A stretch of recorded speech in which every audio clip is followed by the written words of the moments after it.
Et salut à tous, c'est Captain et je vous retrouve pour la critique de l'épisode 10 de Arrow, donc la dernière série d'essais à reprendre son rythme après sa pause hivernale.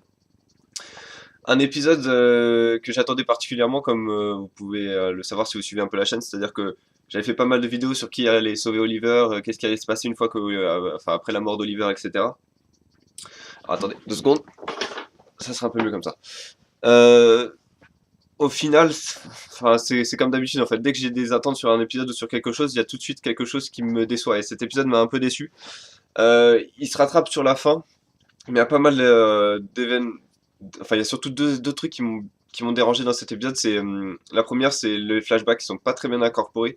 C'est-à-dire qu'avant, on avait toujours Oliver, ils avaient un lien avec le présent. Là, c'est juste le lien entre Oliver, c'est-à-dire on voit une photo d'Oliver, hop, on part dans le passé. C'est pas quelque chose que j'ai trouvé optimal. J'aurais préféré, je sais pas, que les flashbacks se focalisent sur quelqu'un d'autre. Par exemple, qu'on voit Amanda Waller expliquer les principes de la mission, quitte à ne pas voir la mission. Ça m'aurait pas dérangé je sais pas, que Deagle et sa femme aillent voir Amanda pour qu'elle essaie d'avoir des nouvelles sur Oliver.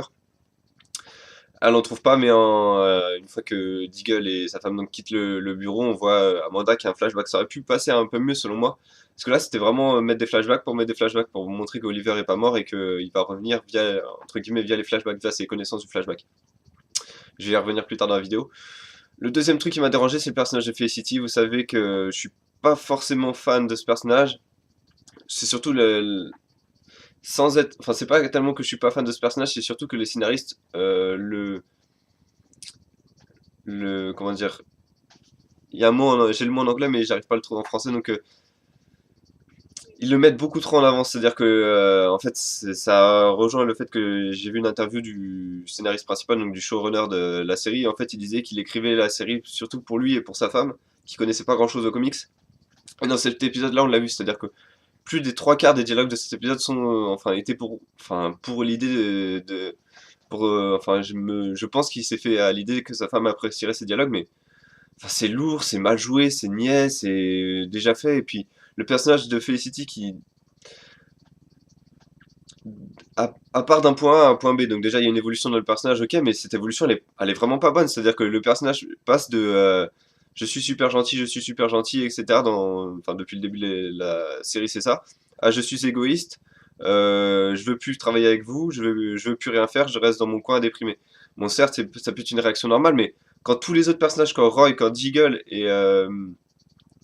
enfin, et comme même Atom veulent protéger la ville, veulent se mettre en avant, veulent mettre leur vie en danger pour protéger la ville, elle, sa réaction, c'est non, vous le ferez pas parce que j'ai pas envie de vous aider.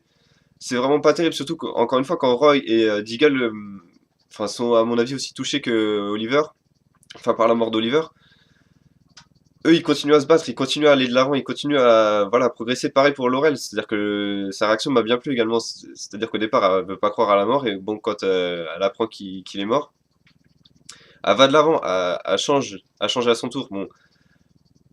Et ça pose le deuxième problème, c'est-à-dire que si Felicity est autant mis en avant, enfin je comprends pas, je veux dire, c'était l'épisode, ils nous l'ont annoncé depuis l'épisode 6 ou 7, depuis la diffusion de l'épisode 6 ou 7, on savait que c'était l'épisode où Laurel allait devenir Black Canary.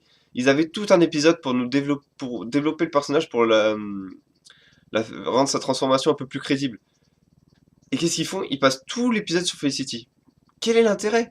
Je veux dire, pourquoi ne pas mettre au moins 25% des dialogues de Felicity, les transformer en scène avec Laurel, ça n'aurait rien changé, ça aurait ajouté de la qualité à l'épisode. Ça aurait ajouté de la profondeur au personnage de Laurel. Là, on ajoute de la profondeur au personnage de Felicity, mais pas vraiment, parce que pendant 50% de l'épisode, elle patine, c'est-à-dire elle pleure, elle pleure, elle pleure, elle pleure, elle pleure, pour au final prendre une décision à la fin de l'épisode. Je veux plus vous aider, j'aide personne et je vais rester dans mon coin. Je veux dire, tout cet épisode-là, pour ça, c'est vraiment du gâchis, quoi. C'est du gâchis de temps enfin, de temps d'écran, ouais. C'est vraiment pas terrible. J'ai trouvé que c'est vraiment le gros point noir de cet épisode. Et encore une fois, en plus, c'est mal joué. Je veux dire, c'est toujours le même ton de voix. C'est toujours la voix, à chaque fois qu'elle prend la parole, on a l'impression qu'elle sanglote. Certes, c'est attendu, mais c'est lourd, quoi. Roy, il pleure pas, Deagle, il pleure pas. Et ce qui est assez incroyable, ce qui m'a fait vraiment sourire, c'est que en même pas une minute de dialogue, Deagle est plus développé que Felicity dans l'épisode. C'est-à-dire qu'on apprend le ressenti de Deagle. On voit qu'il est quasiment aussi touché que Felicity, voire plus. Et il se considérait comme il aimait se considérer toujours comme le garde du corps d'Oliver. Et donc il se rend compte qu'il a échoué, etc. Et donc Voilà, ça c'est du développement de personnage, ça c'est un dialogue qui est intéressant. On n'avait pas besoin de le voir pleurer, on n'avait pas besoin de le voir déprimé pour voir qu'il était vraiment touché, mais que il devait aller de l'avant. Et c'est pareil pour Roy, on voit qu'il est mal à l'aise avec Sia, etc. Même Sia elle pleure pas autant que Felicity, quoi. Bon, d'un autre côté, donc on a la transformation de Laurel en Black Canary, ça promet pour le prochain épisode, c'est vraiment Black Canary un personnage que j'aime bien, dans la série et dans les comics. Donc j'espère qu'ils vont bien le traiter, qu'ils vont bien s'en occuper, et bah, voilà, maintenant que Felicity est mis sur la touche parce qu'elle veut plus rien foutre, bah autant mettre Laurel en avance selon moi dans les prochains épisodes. Donc on a également comment dire, le développement de Roy et Deagle qui sont vraiment présents sur le terrain. Ça m'a fait plaisir de les voir vraiment se battre et pouvoir gérer une situation tout seul. Parce que Felicity ne les a pas aidés, donc ils ont même quasiment plus géré qu'Oliver qui était toujours télécommandé par Felicity. Là c'était vraiment eux tout seuls contre un paquet d'ennemis. Et c'était sympa de voir qu'ils ont réussi à le gérer. Donc en termes d'épisodes, c'était mi figue mi raisin, c'est-à-dire qu'il y avait vraiment des bonnes parties, des parties qui m'ont bien plu, donc enfin, c'est surtout des personnages qui m'ont bien plu, c'est-à-dire Roy, Deagle et Laurel, qui m'ont bien plu parce que voilà, ils vont de l'avant, ils s'arrêtent pas, ils s'arrêtent pas à la mort d'Oliver, ils savent que Oliver était là pour une mission, il n'était pas là juste pour être Oliver Queen. Et c'est ça qui m'a bien plu dans ces personnages-là. Il y a également bon, le personnage de Malcolm, du coup, j'ai l'impression qu'il joue encore un double jeu, c'est-à-dire que il dit que la mort d'Oliver signifie également sa mort, mais enfin, encore une fois, il y a une incohérence, je veux dire. Il explique bien que la Ligue des Assassins a des sanctuaires en gros pour se battre, et enfin, il marche dans un de ces sanctuaires, visage découvert, et personne de la Ligue ne le reconnaît, personne de la Ligue n'est présent pour garder ce sanctuaire. Enfin, c'est énorme, quoi, l'incohérence, je veux dire. Enfin, je comprends pas comment la Ligue des Assassins peut laisser un sanctuaire et même laisser Malcolm sans aucune surveillance. Maintenant qu'Oliver a perdu le procès, théoriquement, Malcolm est encore traqué par la Ligue, donc je comprends pas qu'ils aient pas replacé quelqu'un d'autre sur lui. C'est incompréhensible.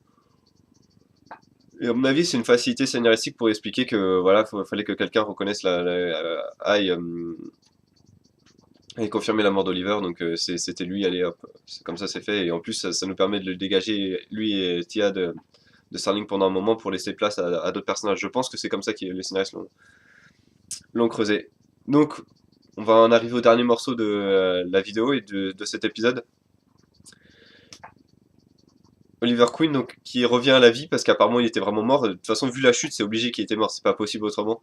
Euh, donc sauvé par Mazeo, comme on avait pu le comprendre via les sous-entendus, etc. C'était assez évident que ça allait être lui.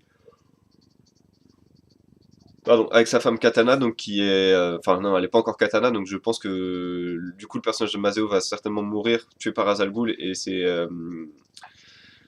probablement sa femme, donc Tatsu, qui va récupérer le sabre qui a dû tuer Mazeo, et du coup, ça va contenir l'âme, ça va faire comme dans les comics. Katana se bat avec, avec un katana qui contient l'âme de son mari décédé. Donc là, je pense que ça va faire pareil. Je suis un peu déçu qu'il revienne à la vie sans évocation du puits de Lazare, c'est-à-dire que quitte à dire je t'ai amené à elle pour qu'elle puisse te ramener à la vie, autant utiliser le puits de Lazare, c'est-à-dire que là c'était vraiment du genre bon, en gros vous avez compris, mais on veut pas trop le montrer parce que c'est trop surnaturel, autant le montrer selon moi. Et je m'attendais pas également à ce qu'il revienne en vie aussi rapidement, c'était assez étrange la façon dont cela a été amené, donc encore une fois, petite déception sur ça. Je m'attendais vraiment à quelque chose d'énorme, genre à l'épisode 13, on le voit sortir du puits de Lazare au moment où c'est vraiment la merde dans Starling City, et on comprend qu'il va y retourner assez rapidement ou des choses comme ça. Donc en termes de notes, c'est difficile à noter, je vais mettre un 6 sur 10 parce que il y avait pas mal de choses qui m'ont plu à la fin de l'épisode.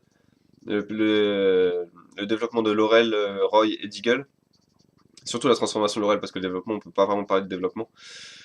Mais il y a des choses qui m'ont tellement déplu, quoi. Je veux dire, Atom, je pensais qu'il allait être développé, pas du tout. C'est Felicity qui est débloqué, qui est développé. et on n'apprend rien, quoi. C'était un peu dommage. Bon, certes, il y a l'ennemi, un peu le caïd, du coup, qui a foutu en l'air tous les 8 mois de travail d'Oliver. Du coup, ça va être à Roy, ça va être à, on va dire, Arsenal, Black Canary et Deagle de s'en occuper. Donc ça peut être assez intéressant. Mais voilà, j'étais pas mal déçu de pas mal de points dans cet épisode. Voilà, j'espère que vous avez aimé cette critique. N'hésitez pas à me dire ce que vous en avez pensé dans les commentaires si vous avez vu l'épisode. En attendant, moi je vous donne rendez-vous samedi pour l'épisode 10 de Constantine, sinon la semaine prochaine pour Arrow, Gotham et Flash. Donc à bientôt.